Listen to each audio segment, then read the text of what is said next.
Ok, muy buenas tardes a todos.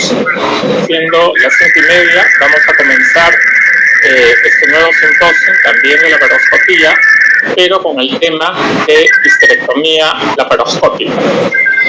Histerectomía es una de las cirugías más frecuentes en ginecología.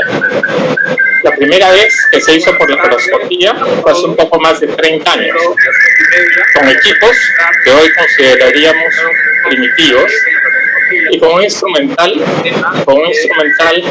que no pasaba de unas pocas pinzas, pero en esos 30 años han habido avances increíbles. Los equipos no solo mejoraron muchísimo en la nitidez de la imagen, sino que se creó además la cirugía robótica. En relación al instrumental, surgieron también muchas cosas nuevas. Por ejemplo, los movilizadores uterinos, el bisturí armónico, las pinzas selladoras de vasos y muchos otros. Todo esto hizo que la cirugía sea más fácil, más rápida y mucho más segura, por lo que un cirujano bien entrenado, con experiencia y recursos, puede usar la vía laparoscópica para la gran mayoría de histerectomías hoy en día. Pero, evidentemente, hay úteros más difíciles que otros, y son estos casos difíciles los que aún nos retan y nos ponen a prueba. Y de eso se trata el simposio de hoy. Tenemos a 3 excelentes cirujanos que van a compartir con nosotros su conocimiento y experiencia sobre cómo manejar algunos de estos casos de mayor complejidad. Nuestros ponentes invitados son los doctores Pere Ibarri y Humberto Dionisi, a los que acabamos de escuchar en el interesante simposio anterior, además del doctor Jorge Sarruf, quien ayer tuvo una excelente ponencia en el simposio de miomas. La presentación de cada uno de ellos y de los temas que abordarán la hará el moderador de la sesión, que es el doctor Hugo Oblitas, a quien dejo con ustedes. Doctor Oblitas. Muchas gracias, doctor Flynn. En realidad es muy satisfactorio participar en este congreso, en la moderación de este tema tan interesante, que ya el doctor Flynn lo ha explicado muy bien, y creo que sobre todo para los laparoscopistas jóvenes sumamente importante. Ya con la participación de los 3 pistas, voy a seguir a presentar al doctor Jorge Sarruf, que se va a encargar del tema de histerectomía laparoscópica, cómo hacerla más fácil. El doctor titular de ginecología de la Facultad de Ciencias Médicas de la Universidad de Cuyo, en Mendoza, Argentina. Profesor titular de ginecología y Facultad de Medicina de Aconcagua, Mendoza, Argentina. Cirujano laparoscopista acreditado en máxima complejidad por la Sociedad Argentina de Cirugía Laparoscópica, SACI. Ginecólogo oncólogo acreditado por la Sociedad Argentina de Ginecología Oncológica, AGO. Y representante del Cono Sur ante el Comité de Cirugía Mínimamente Invasiva de Corazón. Dejo con ustedes al doctor Sarruf.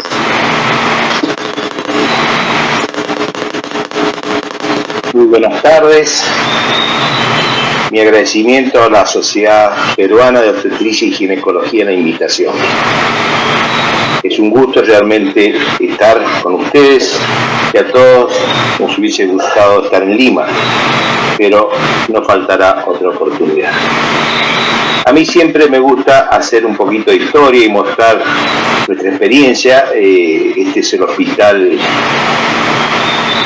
de ginecología y maternidad de referencia en la provincia de Mendoza, y donde asienta la cátedra de ginecología de nuestra universidad. Y los pioneros y los primeros en hacer la histerectomía laparoscópica en Estados Unidos, que se publicó en el año 89, el profesor Harry Reich. Y más o menos en la misma época, en Alemania, en la Universidad de Kiel, el profesor Kursem también realizó su primera histerectomía de otro tipo, que se llamó histerectomía CAS o CIS, que es una especie de histerectomía subtotal con resección del canal endocervical, que nosotros aprendimos, la hicimos algunos años y después la abandonamos. Este es un recuerdo de un curso que dimos en Caracas, donde nos invitó el profesor Arias, y bueno, y ahí tuve yo la oportunidad de trabajar y conocer personalmente al doctor Javier Arias.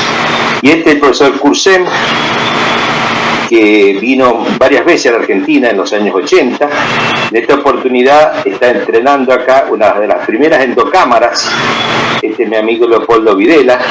Este fue en el año 85 en el primer curso que se hizo en el Hospital Nacional de Clínica de Buenos Aires. Y Pierre ayer me comentó que se recordaba de un congreso de Fasgo en Mar del Plata, y yo había mostrado esta diapositiva, y este año. Y bueno, y este año, por lo que nos dijo ayer, fue el año en que él nació. Y el año en que yo me recibí, y usábamos laparoscopio con un teaching de esta forma. Teníamos un equipo de neumo de 1 litro por minuto.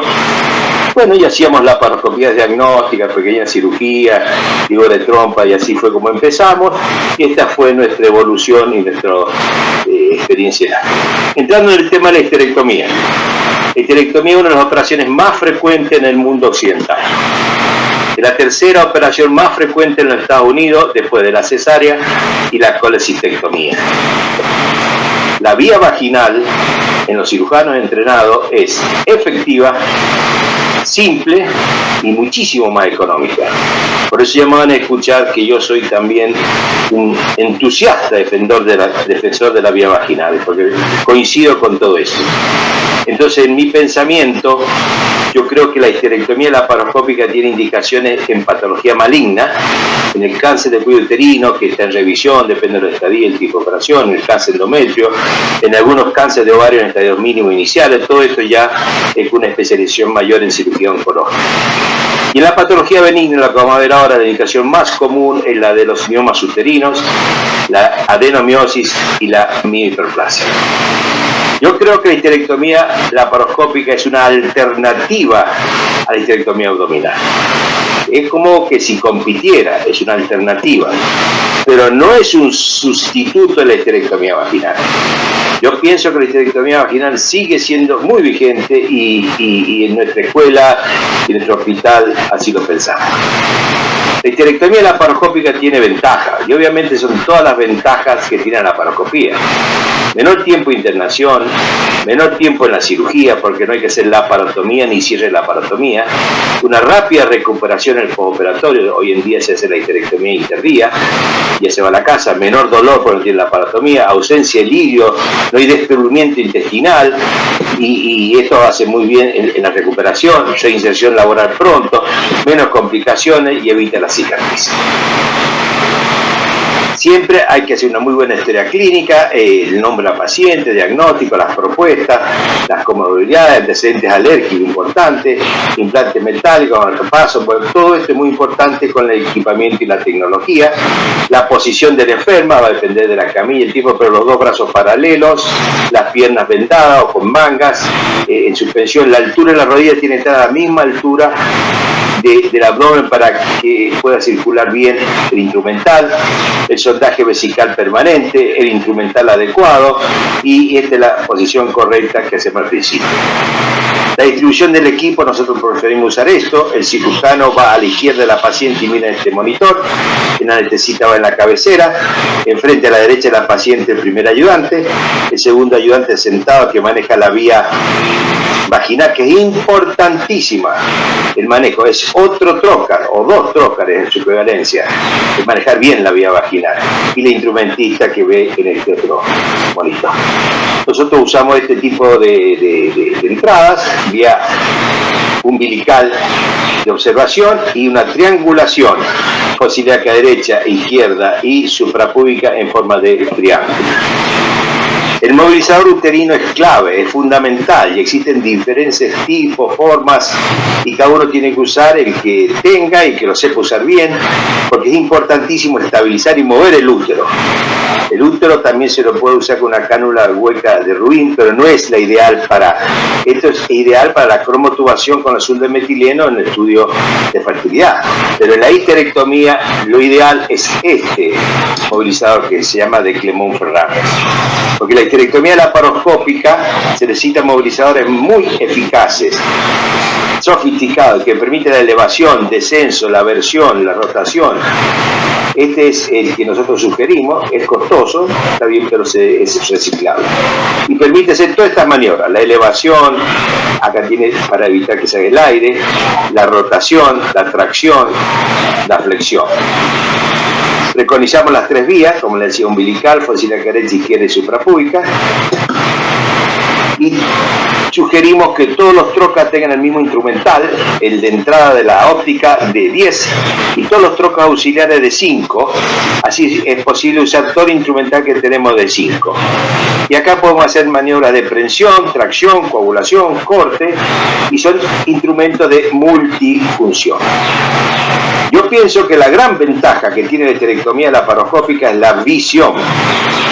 Y ustedes, si tienen que invertir, inviertan en una buena endocámara y un buen monitor y vean bien. Nosotros sugerimos una primera visión semiológica antes del Trendelenburg de todo el abdomen, parito cólico, abdomen superior, el hígado, el ligamento suspensorio, el diafragma, cosa de reconocer si existe patología asociada o otro tipo de patología. Inspeccionamos muy bien toda la cavidad abdominal, vemos bien. Una de las grandes ventajas de la vía laparoscópica es la transiluminación peritoneal, como en este caso este es el promontorio, acá estamos viendo la rectal media, los vasos, la bifurcación de la aorta que está acá, la ilíaca primitiva derecha e izquierda. Entonces la transparencia es uno de los grandes efectos que tiene la visión laparoscópica y una gran ventaja que yo puedo ver por detrás del peritoneo, porque estoy alumbrando con una óptica y una fuente de luz muy potente. Acá vemos el uréter, la arteria ilíaca, es muy fácil reconocerlo porque resta. O sea que para mí la gran ventaja que tiene es que vemos mejor que por vía laparoscópica. La histerectomía laparoscópica tiene fundamentalmente 2 tiempos, el tiempo que se hace por laparoscopía y el tiempo vaginal. Y de acuerdo a esta combinación del profesor Harry Reich, hace muchos años cuando la publicó, había distintos grados de combinación. Esta histerectomía es vaginal, todo se hace por la vagina, y solamente se observa por la laparoscopía, y se puede hacer en aquellos casos que existan antecedentes de endometriosis o cirugías previas y uno quiere hacer una histerectomía, bueno, la puede asistir viendo con el laparoscopio. O puede ser una histerectomía vaginal con asistencia, y la asistencia laparoscópica es el tratamiento de los pedículos superiores, ligamento redondo y fundilo pélvico uterovárico. Llamamos histerectomía laparoscópica, el profesor Harry Reich lo definió así, cuando el tratamiento de las arterias uterinas se hace por vía laparoscópica. Y la histerectomía total laparoscópica es cuando todos los tiempos, como vamos a ver ahora, se hacen por vía laparoscópica. Sepan que existe una histerectomía subtotal, una histerectomía que el profesor Sem y nosotros tuvimos oportunidad de estar con él, vino a Mendoza, nos la enseñó, la histerectomía CIS o CAS, que es Classic Abdominal Semi-Hysterectomy, y una histerectomía subtotal con la resección del canal endocervical. Hicimos un tiempo y la dejamos de hacer y estamos haciendo esto. Y por supuesto la histerectomía radical, que también hoy el doctor Dionisio se va a referir, más que nada la parte de endometriosis profunda, histerectomía grande, más compleja. El neumoperitoneo es una condición básica y necesaria para realizar una laparoscopía. Y se requiere una aguja de punción de Verres y un equipo de insuflación. Nosotros usamos la de Verres. Trocar de 10 y los trócares de 5 en los distintos lugares de conexión. También podemos ingresar por OpenLab, otra forma. Entrando en el tema específico y para hacer más fácil que lo que me pidieron, yo les sugiero que anoten estos 10 pasos. La histerectomía laparoscópica hay que reglarla, hay que enseñarla. Los felos tienen que anotar los pasos y seguir un orden. El primer paso es la coagulación y sección del ligamento redondo. El segundo paso es la apertura de la hoja anterior del ligamento ancho. El tercer paso es la creación de la ventana, lo que se definió por el profesor Wattier como era Windows, la ventana. Y por último, en este paso, en el cuarto, la coagulación bipolar del infundido renal. Lo vamos a ver en el video. Estamos trabajando con una pinza Robbie multifunción. El cirujano con la tijera al medio, esto se llama ergonomía, está toda la imagen al medio. coagulación proximal y distal del redondo, sección a la altura media del ligamento ancho, y vamos progresando de a poco hasta que logramos abrir el peritoneo. Y esto es importantísimo, como lo enseñó el profesor Guatier. Hay que abrirlo, hay que hacer una ventana en la hoja anterior, hay que subir un poquito la presión del neumo a 15 milímetros y va a aparecer el efecto champán, donde el neumoperitoneo nos ayuda a disecar, va entrando en el retroperitoneo, va disecando. Ya vamos a ver la gran ventaja que tiene hacer esto, porque yo he abierto la hoja anterior, estoy identificando la hoja posterior que acá se ve por transparencia, abro la hoja posterior y realmente tengo el ojal, la ventana de las dos hojas. Tracción contra tracción, y yo veo que acá, donde vienen los vasos ováricos, la arteria y la vena, que es el ligamento infundido pélvico, se me distancia de 4 o 5 centímetros del uréter. Está libre, esqueletizado la arteria y la vena ovárica. Coagulación bipolar, proximal, distal, coagulación proximal, distal, sección al medio. Y como están viendo, introducimos 3 instrumentos, bipolar, tijera y el ayudante de la pinza, y con estos 3 instrumentos, por lo general, hacemos la cirugía. Siguiendo con la metodología de simplificar los pasos. El quinto tiempo es la sección del espacio vesicuterino y el descenso y el desplazamiento de la vejiga hacia abajo y la apertura del peritoneo posterior, o sea que abrimos, disecamos el peritoneo. Vemos los vasos uterinos, los disecamos, hemos aprendido a disecar, a empezar la cirugía de afuera hacia adentro, abrir el peritoneo, coagulación y sección de los vasos uterinos. Lo vamos a ver en el video. Acá este es el útero, hemos bajado la vejiga, hemos abierto la hoja posterior del ligamento ancho hasta el ligamento uterosacro y está muy bien expuesta la arteria uterina y está más o menos a 5 centímetros del ureter que va por acá. O sea que en este tiempo no hay peligro y de esta forma de lesionar el ureter. Recuerden que habitualmente si uno no moviliza, acá está el útero, la vejiga allá abajo, hemos bajado la hoja anterior, la hoja posterior y el ureter está acá a un costado a 4 o 5 centímetros. Entonces ponemos en tensión, acá el ayudante también, por vía vaginal ayuda, lleva el útero de forma contralateral.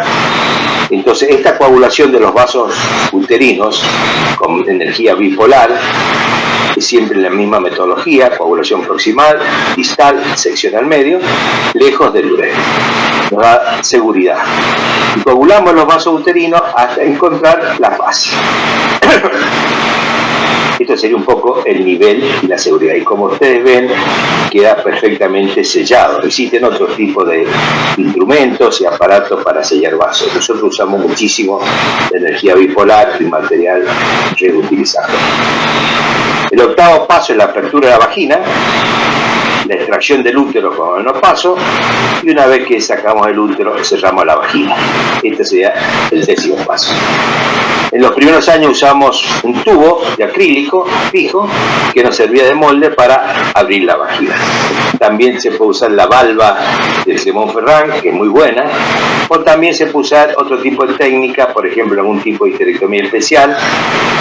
Uno puede poner, como en esta, que es el tema radical, una gasa, una compresa en la vagina para que no se vaya el gas, y bueno, y procede a la apertura de la vagina, extirpando en este caso, por razones oncológicas, motivo, bueno, el tercio superior de la vagina.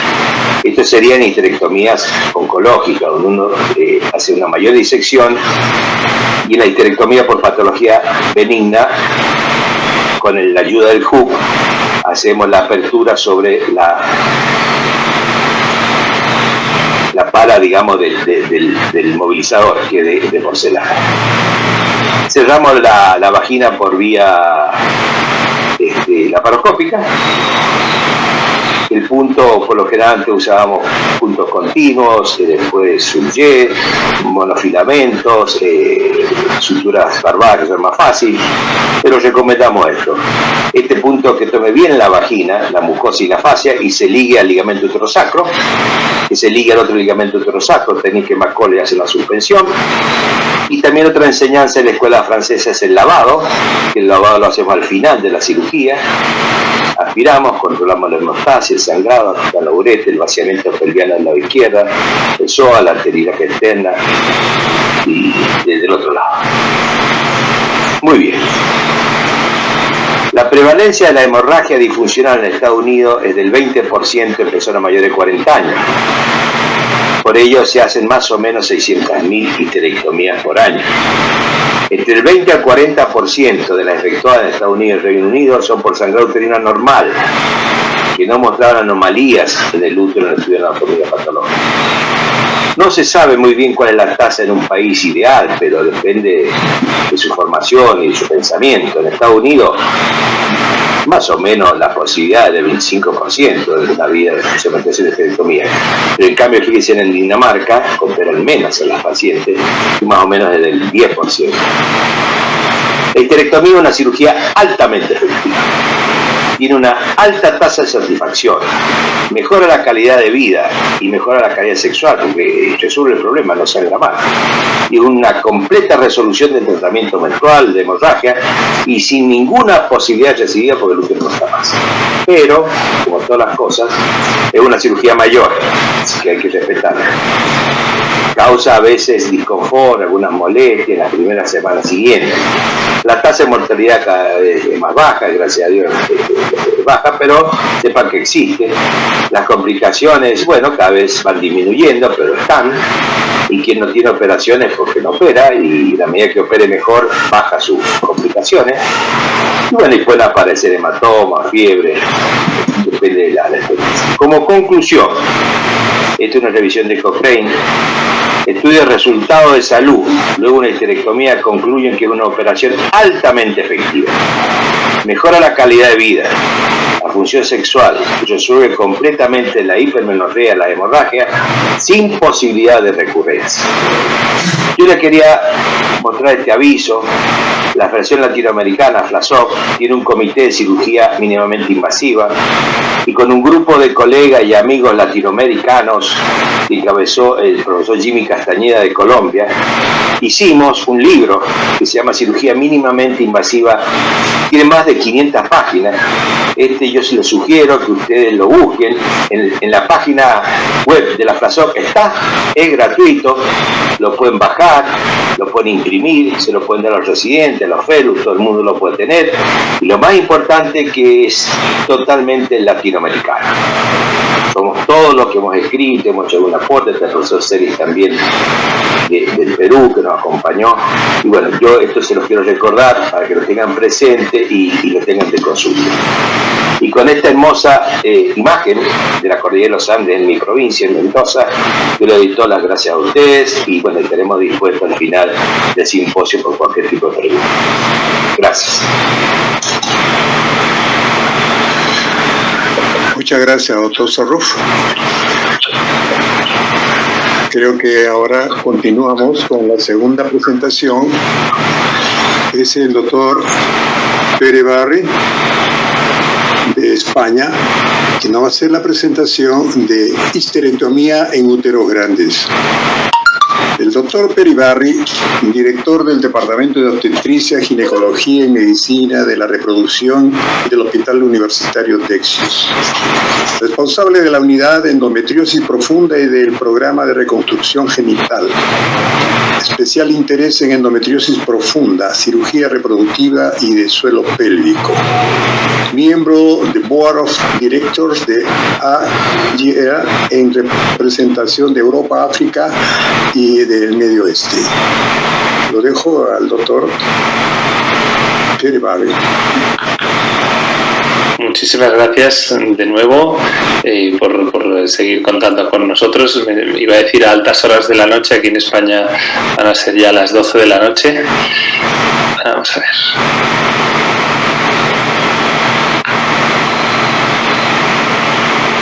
Perdonar, a ver.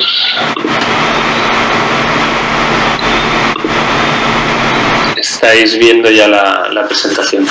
Y pues nada, compartir con vosotros lo que es un poco pues reflexiones y nuestra estrategia en lo que es el manejo de la histerectomía en úteros grandes. Realmente la histerectomía necesita de una planificación y para mí creo que hay tres situaciones donde la histerectomía puede ser compleja. Una es cuando el útero es grande, otra es cuando la paciente es grande, obesa en este caso, y la tercera situación es cuando hay múltiples adherencias, en casos de pues, cesáreas anteriores, endometriosis o bueno, cualquier múltiples cirugías previas. Y además estas tres situaciones se pueden combinar y pueden existir las tres. En la línea del profesor Sarruf he querido recuperar, mientras Jorge estaba dando la charla, también fotografías históricas de nuestro equipo. Yo creo que los que tuvisteis la valentía de empezar pues en aquellos años, pues seguro teníais muchísimo más mérito que nosotros, porque teníais muchos menos medios y se conocía mucho menos de todo esto. Esta es una imagen de nuestro equipo en el año 82 o 83, yo creo. Así es como se hacían, cómo se recuperaban los ovocitos en las pacientes de fecundación in vitro, que no se hacía guiado por ecografía, sino por vía laparoscópica. Y como ayer decías, Jorge, con el teaching y sin cámara, y además aquí pues en esta imagen se ve a mi padre. Es un honor poder compartir esta imagen con vosotros haciendo pues esta punción, y veis que el ayudante, me imagino que está pues aguantando una trompa o aguantando el ovario o separando el intestino, pero no está viendo absolutamente nada, lo cual es curioso, y además debía ser complejo organizar estas laparoscopias cualquier día de la semana, porque la preparación y la estimulación ovárica no permitía tanta planificación como se hace hoy en día. Pero bueno, volviendo a lo que nos compete, la frase que os he dicho en las tres charlas, la de ayer, la de hace un rato y la de ahora: las manos hacen lo que dicta la cabeza, y el buen cirujano es el que utiliza bien la cabeza. Las manos ya irán aprendiendo si la cabeza le da buenas órdenes. La estrategia de la histerectomía es importante hacerla antes, y para mí la histerectomía en realidad empieza cuando vemos a la paciente en la consulta, y la vemos, la escuchamos, cuál es su sintomatología, cuáles son las pruebas de imagen, y sobre todo la sensación de cómo va a ser esta histerectomía uno la tiene ya en la consulta, haciendo una exploración vaginal, y ya se puede hacer una idea del abordaje, de los accesos laterales, de si el espacio de duras está libre, de si hay buena movilidad. Y de la misma manera la histerectomía, igual que empieza antes, también termina después. Como decía antes el doctor Sarruf, existen complicaciones en función de si la histerectomía es compleja, si hay cirugías asociadas, que la mayor parte de esas complicaciones, si se dan, se suelen dar o intraoperatorias o posoperatorias inmediatas, pero también sabemos que complicaciones a un poquito más largo plazo, como las de vía urinaria, pues pueden ocurrir durante las primeras semanas después de la intervención. La histerectomía es una cirugía súper estándar, debe ser nuestra cirugía más estándar, y debemos minimizar nuestra improvisación. Los límites para hacerla por vía laparoscópica las tenemos nosotros más que la paciente, y dependen un poco de nuestra formación y nuestra organización. De cara a la organización, lo que os decía, la planificación, el entrenamiento, el conocimiento de anatomía, la disección, todo esto es algo que es una gran ventaja tenerlo ya de base incorporado cuando empezamos, y no atacar las cirugías como si nunca sé lo que me voy a encontrar. Es bueno tenerlo ya todo conocido y todo planificado. Antes os ponía esta imagen cuando hablaba de endometriosis. La verdad es que la histerectomía y la endometriosis en general es una histerectomía sencilla, porque lo difícil es la disección de la endometriosis, pero la mayor parte de las veces no son úteros especialmente grandes, pero si además se combina con útero grande, como os he dicho también antes, probablemente pues hacemos más abordajes complicados o más laparotomías por culpa de la falta de acceso al compartimento posterior. En realidad la histerectomía de útero grande, que es lo que me toca a mí hablar, suele ser por miomas, como es normal. Para mí hay una distinción muy clara. Si los miomas están por encima del ligamento redondo, que nos pongan los que quieran, no es problema. Evidentemente será una cirugía más lenta, tendremos que cambiar alguna estrategia, pero no es especialmente más compleja ni más arriesgada. Cuando los miomas están debajo de los ligamentos redondos, ahí ya puede ser más complicada. Y además además si se combina con cirugía con endometriosis pues puede ser más complicado. Ejemplos, por ejemplo, en estas 3 fotos de 3 histerectomías que hicimos en su momento. Si os fijáis, pues de los 3 úteros, el de abajo sin duda es el más grande, pero la mayor parte de los miomas son miomas grandes, pero subserosos y pediculados, ¿vale? En este caso, pese a ser el más grande, créanme que es probablemente la histerectomía más fácil de las 3. Y en cambio, la imagen de arriba a la derecha, bueno, pues ahí tenemos que ir con más cuidado, porque son miomas que es un mioma único, pero que está debajo del ligamento redondo, y bueno, pues habrá que conocer y respetar bien los vasos y bien el uréter en concreto. Luego, la histerectomía, particularmente en pacientes que tienen úteros grandes, son pacientes que probablemente pues no se han controlado, no han hecho seguimiento. Es normal que sean muy sintomáticas en cuanto a efecto masa por ocupación y muy sintomáticas también, ¿por qué no?, en cuanto a sangrado. Y son pacientes que debemos de conocer cómo es su anemia y si la hay, pues realmente tratarla y corregirla. Corregirla para que lleguen a la cirugía en un buen estado. Corregirla también, como pongo aquí en mitad de la diapositiva, porque el útero realmente actúa un poco como un bazo, aunque hagamos una cirugía completamente exangüe, si coagulamos y seccionamos los vasos uterinos, dentro del útero va a quedar ahí estancado una buena cantidad de sangre, con lo cual siempre, aunque no se vea ninguna hematía en la cirugía, siempre va a haber una pérdida sanguínea que hay que intentar pues que el punto de partida de la paciente pues esté lo mejor preparada. Y luego lo que ayer os presentaba en las miomectomías, que son por ejemplo estos 2 clips que veis abajo, también es especialmente útil en casos de histerectomías con miomas que están por debajo del ligamento ancho. Si el clipado de la uterina lo hacemos por abordaje medial o lateral, la histerectomía ya es irrelevante. En la miomectomía intentamos hacerlo siempre medial porque pensamos que causamos pues menos disección y menos adherencias para favorecer la fertilidad futura.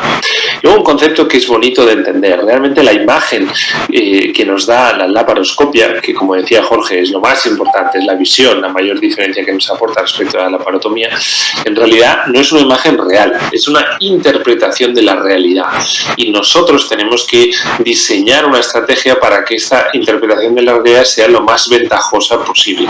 Esta foto es un ejemplo de una imagen que cualquiera de nosotros puede ver pasando por un pasillo de quirófano y ver por la ventana pues alguien que empieza una histerectomía, y esta es la imagen. Pues aquí claramente hay un error de estrategia. Este mismo útero, si uno coloca un trocar más elevado, se convierte en un útero más abordable. No es que sea un útero pequeño, no es que sea un útero sencillo, pero es, como veis, es el mismo útero, pero aquí uno ya ve pues por dónde va a empezar. Yo creo que es importante hacer bien esta estrategia. Aquí pues está este dibujo que es de Michel Canis, de Clermont-Ferrand, donde pues conociendo pues la anatomía de la pared abdominal, pues estos son los sitios donde habitualmente uno puede moverse para colocar estos trocas. Y realmente en histerectomía, otra cosa es otras cirugías, pero en histerectomía pues a veces con utilizar el borde superior en vez del inferior del ombligo ya ganamos unos 2 centímetros extra. Luego pues podemos subir más arriba todavía hasta 3 o 4 traveses de dedo encima del ombligo para ganar altura, no mucho más porque probablemente chocaremos con el ligamento falciforme. Si tenemos que ir más arriba pues ya deberíamos de desplazarnos lateralmente hacia un lado o otro. Los trócares laterales normalmente, pese a que el útero sea grande, no tendrían por qué subir demasiado, porque al final el istmo y la uterina la vamos a atacar de forma perpendicular de la misma manera. ¿De acuerdo? La disposición clásica es la que os enseñaba Jorge. Nosotros en general trabajamos con ópticas de 0 grados, pero es verdad que para úteros muy grandes o para úteros con diámetro transverso o anteroposterior grande está bien también utilizar ópticas de 30 grados o ópticas que se pueden angular o sean flexibles. En general, en la histerectomía no utilizamos trocares de 10 milímetros o de 11 milímetros más que el del ombligo. Y en general utilizamos una única aguja, una única sutura, que es la que introducimos a través del ombligo, porque es por donde entra la aguja grande para suturar la vagina en la acabada. Pero es verdad que hay casos en los úteros grandes, en los úteros anchos, donde, igual que he dicho antes en la endometriosis, pues, o en las pelvis congeladas, puede ayudar tener 2 trocars en cada lado. ¿Qué nos aporta tener 2 trocars en cada lado? Bueno, pues que, como veis aquí, la óptica está supraumbilical a 2 o 3 centímetros, y si tenemos 2 trocars en el lado, por ejemplo, izquierdo, que es donde está el cirujano, pues el cirujano, para operar el lado izquierdo, utiliza estos 2 y el ayudante utiliza el paraumbilical derecho, y para hacer la disección del lado derecho de la esterectomía, el cirujano utiliza los 2 paraumbilicales y el ayudante el de fosa ilíaca derecha. Y la verdad es que da una buena exposición y una buena movilidad, porque si bien el manipulador es una ayuda importantísima, hay veces que en úteros grandes hace falta pues una tracción superior y sobre todo un gesto de rotación. La rotación nos va a permitir exponer y elevar los vasos uterinos de un lado y luego los del otro, y acceder a los anejos de la forma más cómoda posible. Luego, evidentemente, pues hay casos de úteros que son excepcionalmente grandes o excepcionalmente anchos. En estos casos, lo que sí que se puede hacer, como veis aquí, es, bueno, pues uno con paciente dormida, palpando la altura del útero, pues diseñar un poco cuál es el abordaje, y está bien, aunque incluso cometamos el error de poner un trocar de más, bueno, pues al final tampoco es un gran problema. Seguro que le vamos a poder dar algún uso si entramos pues en el punto de un abordaje subcostal con un trocar de 5 y entramos con una óptica de 5 milímetros angulada, pues nos permite explorar la cavidad y planificar la colocación de nuestros trocares y dedicarle un tiempo a hacer una buena estrategia para hacer una esterectomía segura y con respeto de los espacios y la anatomía. Estas esterectomías, lógicamente, son un poco más largas por lo que es el tiempo de esterectomía, y lamentablemente son largas por el tiempo también de extracción del útero, porque luego os lo comentaré. El manipulador, que Jorge os ha enseñado varias opciones, es importante. Si os fijáis en el vídeo de la derecha, esta es una esterectomía supracervical que está hecha para un caso de un prolapso, de una colposagrapexia, y grabé este vídeo para enseñaros un poco pues el efecto que hace el manipulador de aumento de la distancia entre el uréter y los vasos uterinos. Esta es su disposición normal, pero fijaros como si yo empujo el cuello uterino hacia la cabeza de la paciente, esta distancia, como veréis ahora, aumenta. Y mientras tanto, si os fijáis en el vídeo de la izquierda, es un vídeo de un amigo mío, excelente cirujano, y que además tuvo a bien pues grabar y compartir esta complicación. Aquí, como habréis visto, hay una sección del uréter izquierdo y veis, la uterina está justo encima. Ahora es muy claro porque ahora el útero ya está bien movilizado, pero por falta de la movilización, por falta de la exposición y una buena disección, se pueden cometer estos errores inadvertidos. A todos nos ha pasado, creo que todos hemos hecho lesiones inadvertidas de uréter. Es bueno compartirlas y compartir el por qué nos ha pasado para que se repita lo mínimo posible. Y lo importante, yo he tenido y os he compartido ya una y luego os compartiré otra. Lo importante es, si pasa, pues hacer una detección intraoperatoria. Este es otro caso que es antiguo, pero que también ocurrió y en una histerectomía. Y creedme que normalmente las lesiones ureterales más frecuentes en ginecología no son cirugía oncológica muy compleja, no son endometriosis compleja. Lo más frecuente es que sean en histerectomías de úteros que tienen miomas por debajo del ligamento redondo y que durante la disección o la preparación no hemos tenido en cuenta el uréter. Y veis de nuevo pues una cirugía con una peritonitis urinosa, con todo el riesgo que supone para la paciente. Estrategia también es la suspensión de órganos. Tenemos que dejar expuesto la pelvis menor. A veces vemos compañeros que están permanentemente necesitando el ayudante para separar rasas intestinales, si es el caso, porque la paciente es obesa, porque no tolera Trendelenburg. Hagamos suspensiones, dejemos el campo bien expuesto. Son 5 minutos de inversión para luego estar mucho más cómodo y no estar restringido con las manos de ayudante aguantando órganos. Y si hace falta el paciente pues obesa que no tolera Trendelenburg o con problemas respiratorios, pues con una serie de suspensiones se puede poner la paciente prácticamente plana. los instrumentos que aguantan el intestino, que os he dicho antes también. La disección que hacemos en úteros pequeños, pues la tenemos que poder reproducir, entrenar en úteros pequeños y reproducir en úteros grandes. Si la anatomía lo requiere, vamos a tener que buscar pues todas las referencias primero. El clipado de la uterina, que yo os decía, también. Luego me diréis, oye, pero siempre hace falta disecar el uréter en la histerectomía, en concreto de úteros grandes. No, la verdad es que no. Si somos capaces de bascular el ovario por encima de esta línea imaginaria que hay entre el ligamento infundíbulo pélvico y el útero ovárico, quiere decir que la foseta está libre y no hay patología ureteral, con lo cual ahí podemos trabajar tranquilamente sin tener una disección directa del uréter, ¿de acuerdo? En general, totalmente de acuerdo con Jorge, y así formamos a nuestros fellows. Debemos ser capaces de hacer la histerectomía con las dos manos, con bipolar en la izquierda, monopolar en la derecha. Nosotros utilizamos muchísimo la BiClamp de Herbe y no tengo ningún conflicto de interés ni nada que declarar, por supuesto, que nos permite pues hacer un buen sellado de vasos, una buena disección y una buena coagulación superficial, ¿de acuerdo? Pero es verdad que, bueno, pues hay nuevas tecnologías y pinzas multifunción, de las que hay muchas en el mercado, que particularmente en úteros grandes, en úteros anchos, con menos movilidad, pues nos permite añadir más funciones, y este es uno de los ejemplos. Fijaros un momento en el vídeo de la izquierda, avanza un poco la parte de lo que es el anejo. Quiero que veáis simplemente este gesto. Ahora mismo el ayudante tiene el ligamento redondo traccionado hacia su lado, y fijaros en este gesto, gracias a la tracción hacia el ayudante y la rotación en sentido horario, es lo que está haciendo ahora mismo. Fijaros cómo cambia la visión con la rotación en sentido horario, queda expuesto ahora se está viendo expuesto el ligamento, la hoja posterior del ligamento ancho, y con esa movilización, pese a que hay una afectación baja y lateral, se accede a una visión y un acceso de la arteria uterina entrando en el útero sin ningún problema. Es importante conocer este concepto. Evidentemente hay gente que le gustan los retos y publica y recoge pues histerectomías de úteros enormes. En general, estos úteros de 5 kilos, hablaba ayer alguien de vosotros de Paya Pasi, que había hecho una presentación de un útero o de un mioma, no recuerdo, de 7 kilos. En general son casos, como os decía, de úteros con poca afectación a nivel por debajo de los redondos, pero evidentemente pues necesitan de una planificación y de un conocimiento.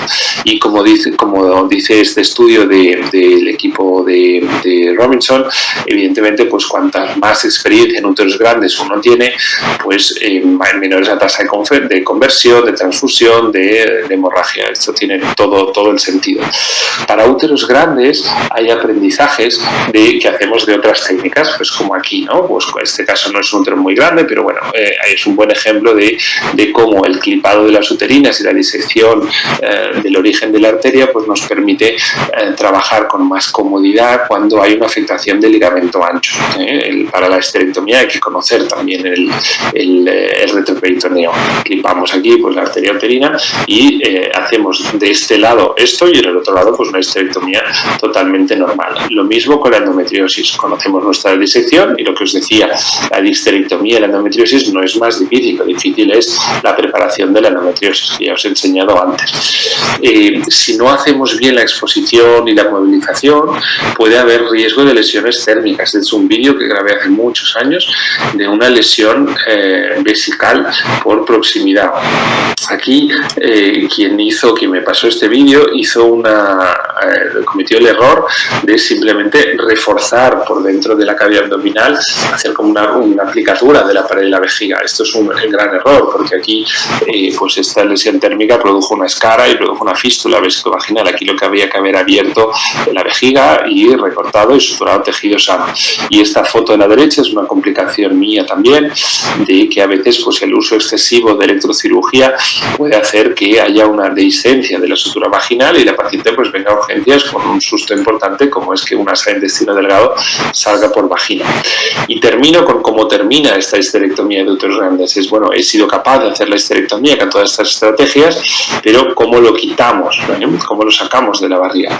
Nosotros, como decía ayer, en la mioectomía utilizamos siempre bolsa para la morcelación, y en general esta es la bolsa que más utilizamos, que muchos de vosotros ya conoceréis, pero es verdad que hay otras alternativas. esta es una de ellas. Tenemos la vagina abierta y podemos utilizar un endocatch a través de la vagina. Introducimos la bolsa dentro de la vagina, como veis, y una vez la bolsa está desplegada, introducimos el útero dentro y los vídeos siempre se ven largos cuando uno los está explicando. Introducimos el útero dentro de la bolsa y una vez el útero está dentro, de acuerdo con el tamaño, pues se puede hacer, se extrae la bolsa por vagina y el útero se extrae por la vagina. Podemos discutir si es seguro morcelar por vagina o no, pero bueno, si uno prefiere morcelar en bolsa, pues esta es una opción de extracción de bolsa por vagina de una forma segura y bien controlada, ¿de acuerdo? Luego, evidentemente, una entrada, un orificio bueno para hacer una extracción es ampliar un poquito lo que es la incisión del ombligo. Esto es para extracción de miomas, pero también sirve para extracción de útero, como vais a ver ahora. Si ampliamos un poquito la fascia del ombligo sin necesidad de ampliar la piel, tenemos una incisión de unos 2 o 3 centímetros y, como veis aquí, traccionando y haciendo una sección del útero, pues va saliendo la pieza. Es una sección que, como veis, no es completa, es una sección haciendo como Cs o Vs. De esta forma pues vamos alargando y obteniendo piezas bastante grandes. Y luego, pues como veis aquí, hay muchas pacientes que tienen cirugías previas o cesáreas y haremos pues un mini Pharestil, o como es el caso de esta paciente, que esta la verdad es que la operé el lunes y pensé en haceros la foto para enseñarlo. Este es un útero, no recuerdo lo que pesó, pero era más de 1,5 kilos. Como veis, la colocación de trócares fue normal, 3 trócares de 5 y un trócar de 11 en el borde superior del ombligo, porque realmente todo estaba por encima de los redondos y la ventaja de la cámara es que nos permite trabajar de los redondos para abajo y olvidarnos de lo que hay detrás, con lo cual fue una histerectomía no muy compleja. Y la extracción, lo que hicimos fue aprovechar la incisión de McBurney de una apendicectomía antigua y morcelar con un bisturí frío, como habéis visto en el vídeo anterior. ¿Con qué criterio extraeremos el útero de una manera o de otra? Pues la verdad es que para mí es útil esto que presentó y publicó nuestro amigo John Einarson, past president de AGL, en el que veis este algoritmo. Dice, por ecografía tenemos las 3 dimensiones del útero: diámetro longitudinal, anterior, posterior y transversal. Si las sumamos en centímetros y las multiplicamos por 0,2 y hacemos el cambio de centímetros a gramos, nos da un valor que es una estimación del peso, ¿vale? Si esta estimación del peso es menor a 800 gramos, si la paciente ha dado a luz, ha parido previamente, se podrá extraer este útero por vía vaginal. En entorno americano es que siempre será con bolsa. Si la paciente no ha dado a luz y es un útero grande, aquí falta una parte, aquí sería por encima de 500 gramos, pues la verdad es que aquí lo que recomienda en cuanto a tiempo quirúrgico no es que no se pueda sacar por abajo, pero es más incómodo y más lento. Recomienda hacer un abordaje por arriba, mini lap, ombligo o alguna de estos abordajes. Y luego, si la estimación de peso es superior a 800 gramos, estoy de acuerdo con él que es mucho más rápido hacer una morcelación por arriba, y en función de la estimación de tamaño, pues hay bolsas de tamaño medio, grande o muy grande. Y nada más, termino con lo que os decía al principio. Creo que prácticamente todas las histerectomías se pueden realizar de forma mínimamente invasiva, de acuerdo con Jorge en que la vía vaginal es una de ellas, que nuestros límites están en nuestra cabeza y están en nuestro entrenamiento, y debemos enseñar a nuestros equipos a planificar bien, y probablemente nos debemos de organizar para ser menos cirujanos, con más experiencia, con más volumen, con acceso a más volumen, y porque así seremos pues la mejor opción para nuestras pacientes y la mejor alternativa para mejorar nuestros resultados. Estas son las referencias que he utilizado, y de nuevo muchas gracias desde Barcelona, y aquí estoy para lo que vosotros queráis. Por su excelente presentación, y ahora tenemos el tema de la histerectomía radical en endometriosis. va a estar a cargo del doctor Humberto Dionisi de Argentina. El doctor Humberto Dionisi de Argentina es past presidente de la SACIL, Sociedad Argentina de Cirugía Laparoscópica, past presidente de la SAE, Sociedad Argentina de Endometriosis, director del CEDEN, Centro Dionisi del Estudio de la Mujer, y director del UniSearch, Board Director from México, Central América y Sudamérica del AAGL, American Association of Gynecological Laparoscopists. Doctor Humberto Dionisi. Muchas gracias, doctor Hugo. Es un placer estar contigo y, como siempre, me siento en Perú, así que nada, esperemos que podamos vernos prontamente. Quiero dar una disculpa porque no me había dado cuenta, y en la sesión anterior, donde mi tema era abordaje sistemático de la endometriosis, se presentó el video que yo había mandado de histerectomía en endometriosis. Así que yo creo que va a ser útil para el que lo vio, lo va a ver de nuevo, y el que no lo vio va a poder, porque sería mucho cambiar el tema, realmente no tendría sentido, así que vamos a repetir el mismo video. Dicho esto, damos comienzo al mismo.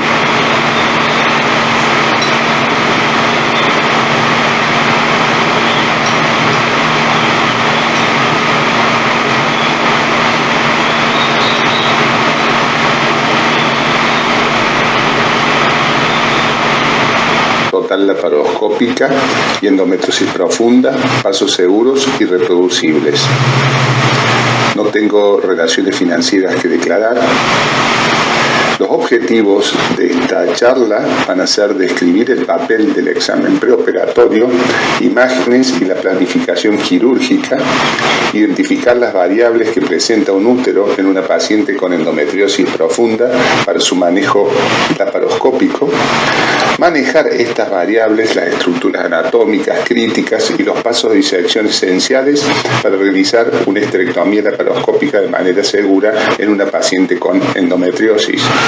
Describir una técnica quirúrgica apropiada para el manejo laparoscópico de un útero en una paciente con endometriosis profunda.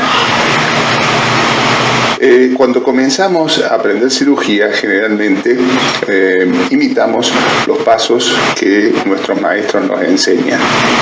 En algún momento, quizás por algún proceso de innovación, vamos a reanalizar la técnica planteada por nuestros maestros y generamos algunos cambios que pueden ser beneficiosos para la paciente, y estos a su vez van a ser seguidos por nuestros discípulos. Con respecto al diagnóstico, podemos decir que es una de las cosas más importantes para el tratamiento de endometriosis profunda. Esto va a estar relacionado con la sintomatología de la paciente, trastornos del ciclo, dolor, su fertilidad, síntomas obstructivos, y por supuesto recordar que en muchos de los casos las pacientes pueden ser también asintomáticas. El diagnóstico básicamente se basa en el interrogatorio, el examen clínico y los métodos complementarios. Con respecto al examen, es muy importante saber que debemos realizar un muy buen examen tocoginecológico, vaginal, rectal si hace falta, y a su vez asociarlo con imágenes. Generalmente la ecografía nos puede brindar una buena perspectiva, pero si no tenemos operarios calificados para realizar una ecografía, quizás lo ideal es agregar una resonancia nuclear magnética. ¿Qué tenemos que tener en cuenta en una paciente con endometriosis profunda a la cual le vamos a realizar una histerectomía? Primero, es una paciente que va a presentar adherencias previas, va a presentar una movilidad disminuida, obviamente tiene una anatomía alterada, puede presentar infiltración de parametrios y de otros órganos pélvicos. Las adherencias pueden estar en relación directa a la endometriosis o también a las cirugías previas que esta paciente haya presentado en razón a dicha patología o a otras. Como vemos en este video, esta es una paciente multioperada que presenta múltiples adherencias intestinales a la pared, las cuales liberamos, como verán, con tijera fría y corriente bipolar. Luego también vamos a tener adherencias intestinales al mismo útero y ovario, las cuales también tenemos que despegar para poder comenzar la cirugía.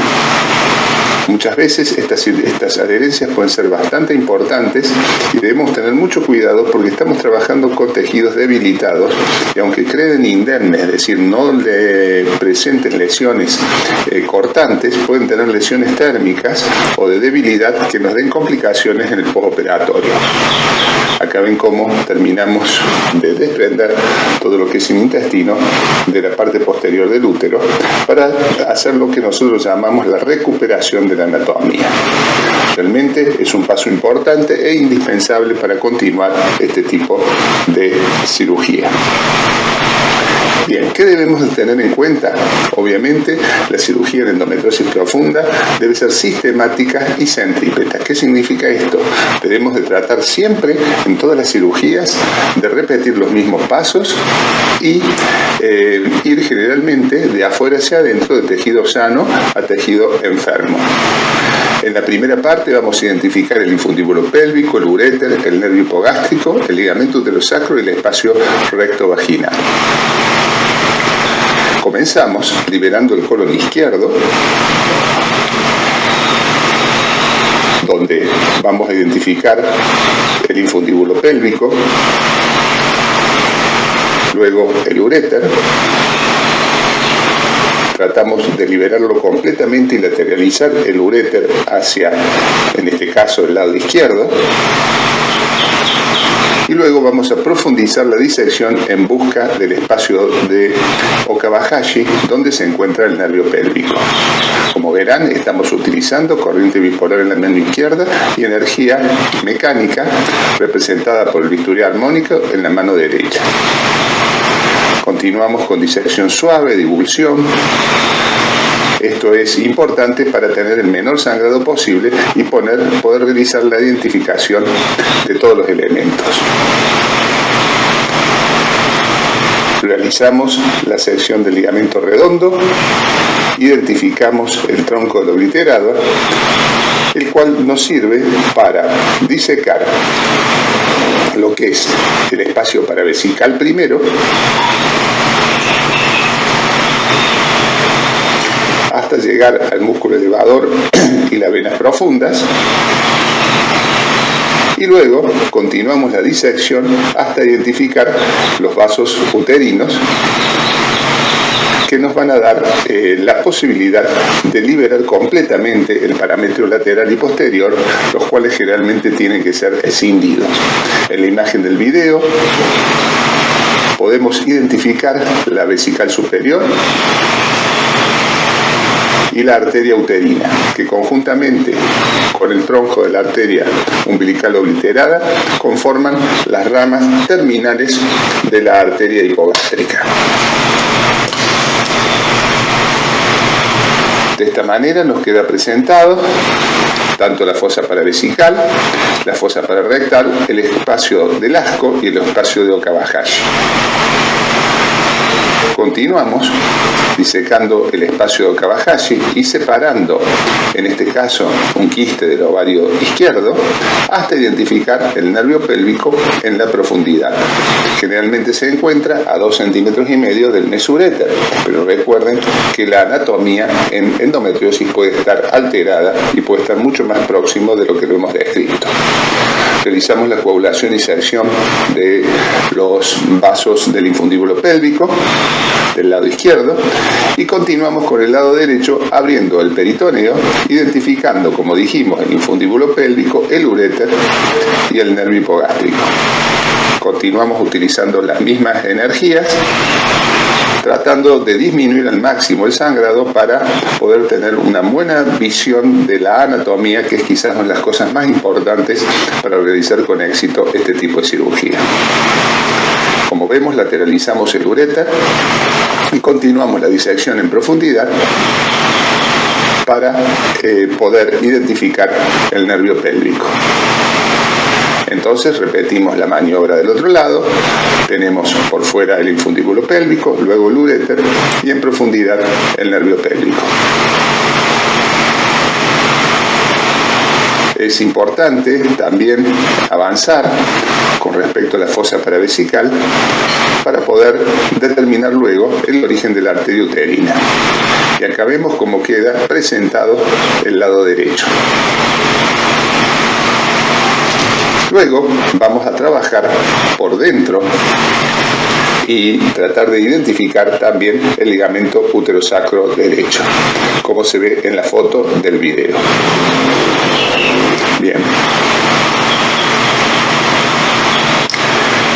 Luego, una vez que hemos presentado la parte lateral de nuestra disección, vamos a continuar con la liberación del recto sigma, generalmente adherido o infiltrado por la lesión del tabique recto-vaginal, y por supuesto vamos a determinar y disecar en forma completa el espacio recto-vaginal, que en caso de necesitar mayor cirugía en la parte intestinal, esto va a ser indispensable.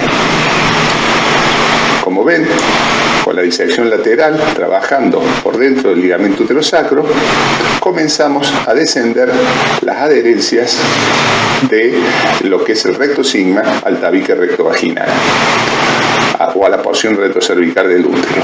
Generalmente, como en este caso que existe una lesión media o un nódulo del tabique, vamos a tratar de dividirlo en medio, dejando una mitad perteneciente al retrocervix y la otra mitad perteneciente al recto. Y obviamente la vamos a tratar en forma independiente. Esta división se realiza como si dividiéramos en medio un reloj de arena, dejando una mitad para un lado y la otra hacia el otro. Continuamos dividiendo siempre, tratando de mantener el plano medio. Existen varias formas, pero en líneas generales nosotros preferimos esto. Y también lo liberamos, como vemos, del útero sacro derecho y del útero sacro izquierdo. Una vez que hemos terminado de dividir la lesión, vamos a encontrar el espacio recto vaginal representado por la fascia de Lombillier, las cuales descendemos lo más posible para que podamos tener la posibilidad de extirpar completamente la parte posterior del útero con su porción de nódulo del tabique recto vaginal y luego poder trabajar también sobre el intestino. Acá vemos cómo queda totalmente separado el nódulo en forma de reloj de arena, una mitad para el útero y otra mitad para el recto. Continuamos la cirugía realizando el acceso a la uterina distal, por supuesto una ureterolisis y liberación de los parametrios para tratarlos, como dije, en la mejor manera posible, no dejando enfermedad endometriósica. Identificamos el tronco de la arteria umbilical obliterada, realizamos la disección donde podemos ver la arteria uterina, la cual seccionamos, por supuesto coagulamos y seccionamos en su origen. Y comenzamos a realizar la divulsión y la separación de la arteria uterina del uréter. Ahí vemos cómo se presenta el túnel y vamos a continuar liberando completamente la arteria como para que quede totalmente libre el parametrio lateral. Generalmente se presentan pequeños vasos que nosotros llamamos vasos ureterales de la uterina. Eso sería la primera parte de esta parte de la disección. Y luego vamos a encontrar esto que vemos, que es el parametrio anterior. Generalmente presenta una porción ventral lateral, representada generalmente por algunas venas, por eso tenemos que trabajar con mucho cuidado, con la menor cantidad de energía posible, por la proximidad del ángulo de la vejiga y del uréter. Y luego también se presenta lo que es la parte dorsal y medial, como vemos, donde aparecen nuevas venitas que también tenemos que trabajar con mucho cuidado para poder terminar de separar completamente el uréter del parametrio lateral y del parametrio posterior. Y descender el ángulo de la vejiga de la cara anterior del tabique vesicovaginal. Una vez que hemos realizado esto, vemos cómo queda totalmente expuesto nuestro parametrio y totalmente liberado el uréter y el ángulo de la vejiga. Por supuesto, vamos a continuar seccionando los parametrios comprometidos, realizando la apertura de la vagina y la sutura de la cúpula. En este caso específico vamos a trabajar de una forma que nosotros decimos vamos a hacer una tumorectomía, es decir, que vamos a escindir solamente el nódulo, tratando de no lateralizar mucho la disección parametrial, ya que este no se encuentra comprometido y no se trata de un caso oncológico. Ahí vemos cómo está la lesión posterior que previamente habíamos liberado, y es así, por supuesto, hay que extirparla en forma completa, pero podemos hacerlo sin dejar mayor margen quirúrgico. ¿Para qué? Para evitar mayor lesión, por ejemplo, del plexo hipogástrico inferior. Una vez que hemos liberado completamente los parámetros laterales, los parámetros posteriores, descendemos completamente hasta la vagina y realizamos la apertura de la misma. En la cara anterior, al no tener enfermedad, podemos ir intrafacial, no hace falta continuar en forma radical. Pero realmente eso a su vez nos va a brindar un mejor soporte para cuando realicemos la sutura de la cúpula. Hacemos la apertura de vagina y continuamos con la circuncisión y la extirpación completa, como ven, del tejido con enfermedad o del tejido endometriótico o adenomiótico de la cara posterior y lateral del útero. De esta manera completamos una cirugía con buen margen y buenas posibilidades de solución del dolor de la paciente. Si nosotros hubiéramos ido en forma intrafacial, toda esta lesión que estamos extirpando ahora quedaría, y por supuesto la paciente quizás no menstrue más, pero continúe con los mismos dolores que antes de operarse.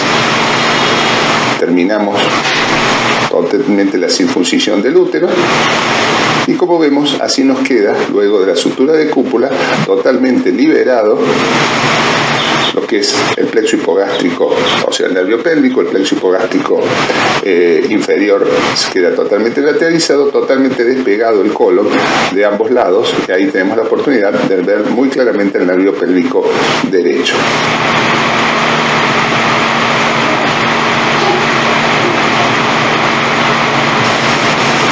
En este otro caso, donde la lesión parametrial es mucho más importante que la anterior, como verán, vamos a tratar de lateralizar completamente el plexo hipogástrico y vamos a trabajar realizando la tumorectomía completa del parametrio. En líneas generales es muy difícil realizar una disección esquivando o realizando una conservación nerviosa total, por lo cual en este tipo de pacientes preferimos realizar solamente la disección parametrial de uno solo de los lados, conservando el otro en caso de no estar comprometido, para evitar disfunciones vesicales, rectales y sexuales en después de este tipo de cirugía. Pero como verán, también extirpamos toda la lesión hasta llegar a la vagina. Si no hubiéramos hecho la disección lateral completa, nos hubiera sido imposible poder trabajar sobre la lesión parametrial sin lesionar algunos de los elementos nobles, como ser el uréter y el plexo hipogástrico inferior. Realizamos la extirpación completa, realizamos la apertura de vagina. En la cara anterior, por supuesto, vamos intrafacial porque no hay enfermedad. Y por supuesto terminamos suturando la cúpula y identificando todos los elementos de afuera hacia adentro: el infundíbulo pélvico en caso de estar conservados los ovarios, el uréter, el espacio de Okabayashi y el nervio pélvico derecho e izquierdo, y por supuesto los plexos hipogástricos inferiores.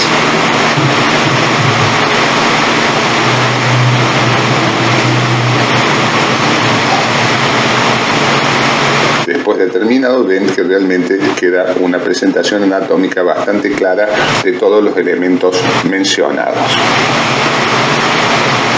Como conclusiones, podemos decir que la evidencia médica muestra que el abordaje laparoscópico es una alternativa segura que debe usarse para realizar una histerectomía en pacientes con endometriosis profunda, que el examen genital es clave para evaluar el acceso vaginal y abdominal, el espacio de trabajo y la movilidad uterina. Recomendamos estudios complementarios como la ecografía o resonancia magnética para el mapeo quirúrgico para evaluar los diámetros uterinos y su relación con la pelvis, el tipo de patología, así como la posibilidad de malignidad y otras asociadas.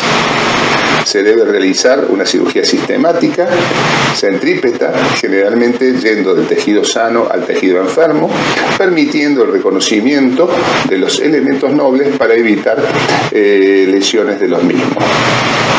Los desafíos a tener en cuenta: trabajamos generalmente en un espacio reducido, con una movilidad uterina disminuida, con una anatomía francamente alterada, y puede presentar también infiltración de paramétros y otros órganos pélvicos que debemos tratar en el mismo momento. En relación con la disminución de la movilidad, el uso de un buen movilizador uterino es muy importante para mejorar la exposición anatómica. También debemos considerar la posibilidad de una anatomía alterada que puede darse en algunas pacientes donde sería necesario disecar los uréteres, los paramétrios, con procedimientos de preservación nerviosa y, por supuesto, cirugía sobre los órganos pélvicos comprometidos. Malcolm Gladwell, en su libro de Outliers, nos habla de la necesidad de 10.000 horas o 10 años de práctica para realizar o ser un maestro. En líneas generales, hay un trabajo muy interesante de Anders Ericsson, profesor de psicología de la Florida, donde en una escuela de música compara los violinistas que habían practicado 2.000 horas versus los que habían practicado 5.000 horas y los que habían practicado 10.000 horas. Los de 2.000 horas tocaban en su casa, fueron violinistas amateur. Los de 5.000 horas fueron profesores y los de 10.000 horas fueron maestros. Muchas gracias.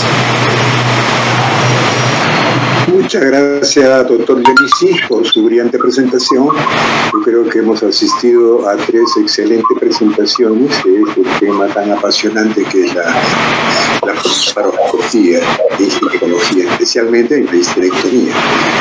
Las preguntas creo que nos van a pasar para poder presentarle a usted, si es que me hizo las preguntas.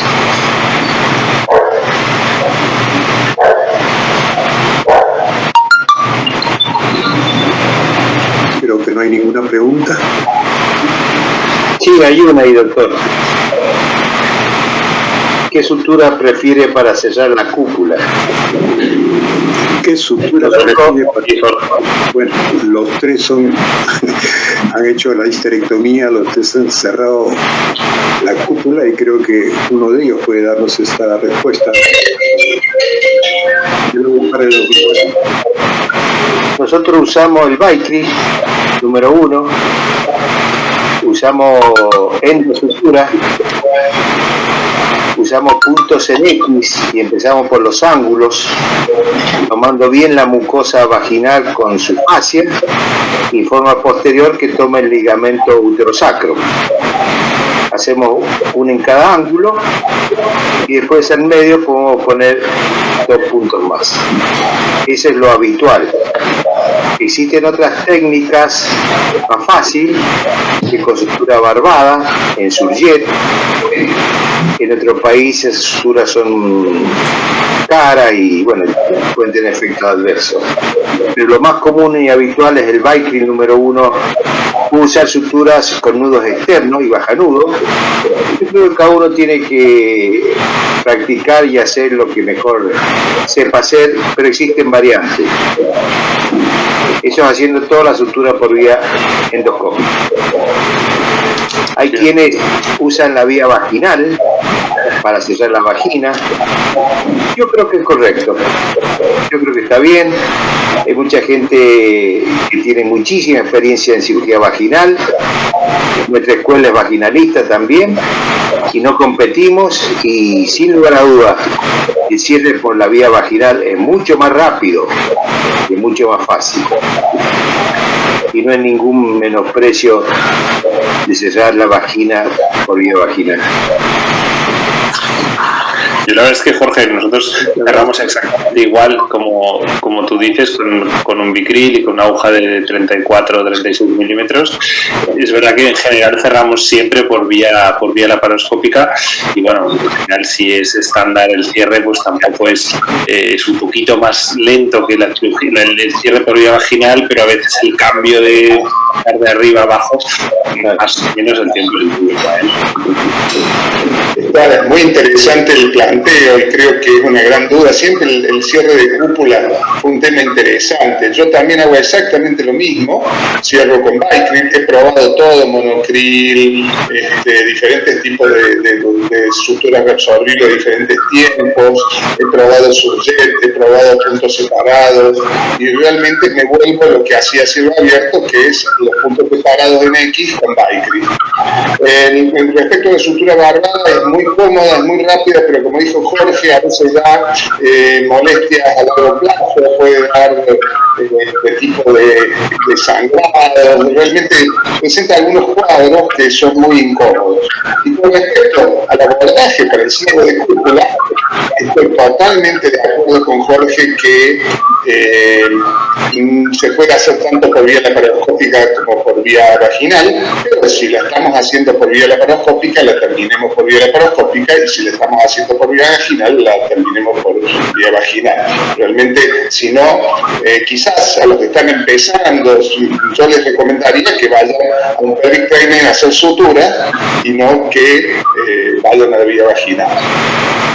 Además, la sutura es lo único que se puede practicar, lo mejor que se puede practicar fuera de la paciente, pero es verdad que cuando uno ya empieza a tener un poco de experiencia y puede empezar a dar algún punto en paciente real, sin duda el cierre de la cúpula es el entrenamiento ideal, menos arriesgado y más sencillo, con lo cual pues es una oportunidad de aprendizaje que, aunque al principio cueste tiempo, pues nos ha pasado a todos, pero hay que aprender suturando. No creo que hoy en día debamos de hacer cirugía laparoscópica sin tener conocimientos de estructura laparoscópica, no solo por la vagina, sino porque pues cerrar una vejiga que en una disección se ha abierto, pues es bien sencillo, es lo mismo que cerrar una vagina, pero hay que conocer bien el saber dar puntos y saber anudar, y eso hay que entrenarlo.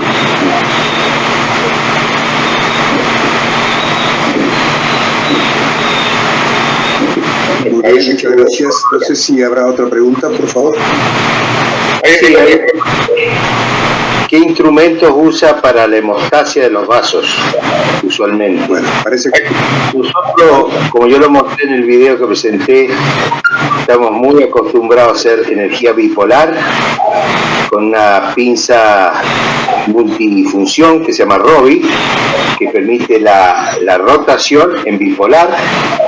Eso por lo general va en la mano izquierda del cirujano y en la mano derecha, por vía suprapúbica, la tijera. A nosotros nos ha dado muy buen resultado, es un instrumental reciclable que puede durar muchos años si uno lo cuida. El hospital nuestro es del Estado y bueno, el uso del armónico es caro y por lo general poco lo usamos. Nosotros, como os he dicho también, utilizamos prácticamente siempre exclusivamente la pinza bipolar, la Biclam. He visto, Humberto, que en algún vídeo también utilizas la Biclam. Tú la utilizas con la punta en disector, ¿verdad? Y yo normalmente la utilizo más con la punta fenestrada, pero es una energía que para nosotros funciona muy bien. La capacidad de sellado de vasos es buena, la capacidad de disección, tracción, y luego es muy buena la coagulación en superficie. La verdad es que la mayor parte de cirujanos de endometriosis profunda que conozco, la mayoría utilizan esta bipolar, este tipo de bipolar, porque el manejo de parametrio, el manejo de sangrado de venas cercanas a vasos hipogástricos se maneja muy bien si hay algún sangrado con este tipo de bipolar. Y en la misma línea de lo que tú decías, Jorge, es una bipolar reutilizable que tiene un coste pues muy razonable, y sobre todo la casa comercial es alemana y garantiza hasta, no sé, mejor son 50 o 60 usos, pero es que la vida es muchísimo más larga que esos 50 o 60 usos si uno la maneja con cuidado, con lo cual al final sale muy económico utilizar este tipo de bipolar. Luego hay opciones de pinzas multifunción, como puede ser un ligasur, un armónico, un Thunderbird, pero eso pues ya tiene otro coste, y yo sin tener ningún conflicto de interés con ninguno os diré mi punto de vista. Yo creo que cuanto más complejo es el caso, más le dedico a bipolar y monopolar. Cuanto más difícil es una disección, vuelvo a mis orígenes, que es disección con bipolar y monopolar. No sé si pensáis lo mismo, Humberto y Jorge. Creo que es muy interesante lo que han planteado, pero creo que la idea acá es cada maestrito con su librito. Lo innegable es que en la mano izquierda hay que tener una bipolar, que puede ser una Robi. Yo uso Biclam como vos porque no solo te da la ventaja del sellado de vasos, te hace el control del desecado, y sobre este marca si hay algún problema en la pinza, porque viste por ahí los otros electrodos no sabes por qué andan, por qué no andan. No sé que la hemostasia bipolar del Herbe es muy buena, y si podemos acceder a ese instrumento como bipolar sería lo ideal. Pero la mano derecha se puede acompañar con tijera, monopolar, armónico. Yo estoy muy acostumbrado a usar la asociación de bipolar y armónico. Pero vuelvo a insistir, cada maestrito con su librito. Si no me gustan las pinzas de acción mixta, es decir, de población bipolar con acción en el mismo tiempo, como el Stone, el Ligasur o el Ensil, no terminan de convencerme para la cirugía compleja. Si bien hay excelentes cirujanos que lo utilizan, yo creo que hay que utilizar las dos manos en forma para hacer la hemostasia. Bueno, eso es una cuestión, como te digo, muy personal. Y entonces, en resumen, yo creo que la corriente bipolar es la que nunca debe faltar. No veréis nunca, pienso, aunque haya cirujanos que utilizan casi siempre pinzas multifunción, como los que tú decías, Alberto, creo que nunca dejan de tener una bipolar encima de la mesa. Porque una vez que el vaso sangra, ya tienen que pasar a la bipolar. O sea, cuando uno logra involucrar al vaso en su totalidad y producir el desecado quizás en 2 secciones, va a andar muy bien. Pero, por ejemplo, el caso de los vasos uterinos, que no es un solo vaso, sino un complejo de arteria y vena, donde a veces las venas pueden tener un diámetro realmente muy importante, y a su vez están pegadas al fibromioscervix. Yo creo que ahí a veces se les complica muchas de estas pinzas de sellado y corte, hacerle una buena hemostasia y no tener mayores problemas. Hay un par de preguntitas más, Hugo. ¿Querés que las leamos? ¿Estamos en tiempo? Sí. Bueno, acá hay una pregunta que dice... Acá las preguntas. Doctor, disculpe, se le entrecorta un poco. ¿Alguna otra pregunta? Sí, acá hay una pregunta que dice ¿qué opinan de la histerectomía supracervical? Es una pregunta del público. Jorge. Bueno, tiene gente que está a favor, que está en contra. Nosotros, en la experiencia que tenemos en el hospital público, bueno, dejamos hace tiempo de hacer histerectomías subtotales. La histerectomía subtotal es posiblemente más fácil, más sencilla, tiene menos tasa de complicaciones. Yo creo que queda reservada en mi pensamiento a cuando existe una dificultad en la técnica. Cuando yo veo que no estoy tan capacitado y no puedo hacer una histerectomía total y voy a tener lesiones de ureter, de vejiga o de recto, entonces yo creo que hoy en día esa sería como una indicación. Hacer histerectomías subtotales de rutina de todas las pacientes no es mi pensamiento actual. No sé si puedo comparar. Mira, nosotros la verdad es que hacemos siempre histerectomía total. Es verdad que hubo una época hace muchos años que en paciente que hacíamos histerectomías por miomas y sangrados y tal, y estuvimos haciendo algo más de histerectomías subtotales. Luego pues apareció todo el tema de la morcinación, las pocas que hacíamos ya desaparecieron. A día de hoy estamos haciendo histerectomías supracervicales solo en la histerectomía de la colposacropestia, ¿vale? ahí sí, lógicamente, por el riesgo de extrusión de malla que supondría abrir y cerrar la vagina en el mismo acto. Y luego, quería hacer un apunte sobre el comentario que tú decías ahora, Jorge. Evidentemente, si va a ser complicado o arriesgado, y es suficiente dejar el cuello, pues no digo que no se pueda hacer, pero conceptualmente la mayor parte de las veces que va a haber adherencias a la altura del cuello, por delante o sobre todo por detrás, va a ser en casos de endometriosis, y ahí es importante remarcar que en endometriosis hay que hacer una esterectomía total, porque es la manera de quitar la endometriosis que hay en esa zona, y luego también porque muchas de estas pacientes no es raro que tengan adenomiosis en el útero, con lo cual es un segundo motivo para quitar el útero completamente, con lo cual yo creo que pues gracias a la formación y a cursos como este, pues debemos de ayudar a estandarizar y simplificar la disección para que se pueda hacer una histerectomía total cuando es necesaria hacerla. Concuerdo totalmente con ustedes, sin embargo, tiene que quedar claro el concepto de que la histerectomía supracervical, en patología corporal no maligna, no tiene ninguna contraindicación. El hecho de que nosotros hagamos total no quiere decir que eso es lo que haya que hacer. O sea, que si de golpe alguien hace una subtotal en patología corporal no maligna.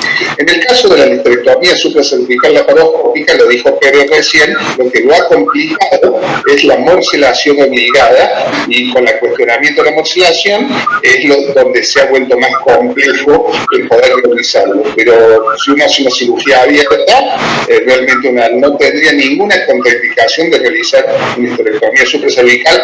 Volvamos a insistir, en patología corporal no maligna. Yo creo que acá hay un cartel que nos dice que vayamos con el doctor Flynn, porque a las 7 de la tarde, no sé qué horas son, ya estamos cerca de la próxima. No sé, doctor, qué opina, pero ha sido muy buena la reunión, doctor Flynn. Sí, quería agradecerles a los tres expositores. Sus ponencias han sido excelentes, didácticas, acompañadas de muy buenos videos. Especialmente a Pere, que es la 1 de la mañana, creo, en Barcelona. De sueño. Por segundo día consecutivo, esto tiene mucho mérito. Mucho mérito, estamos muy agradecidos. Como moderador, por la excelente conducción. Y bueno, la gente que se ha quedado, que estoy segurísimo que están contentos, que les ha sido de utilidad.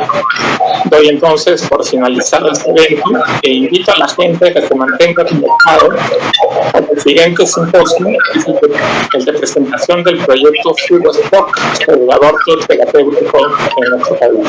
Buenas noches a todos y nuevamente muchas gracias, muy buenas noches desde España. Buenas noches, Javier, chao Jorge, chao Pérez, chao Hugo, chao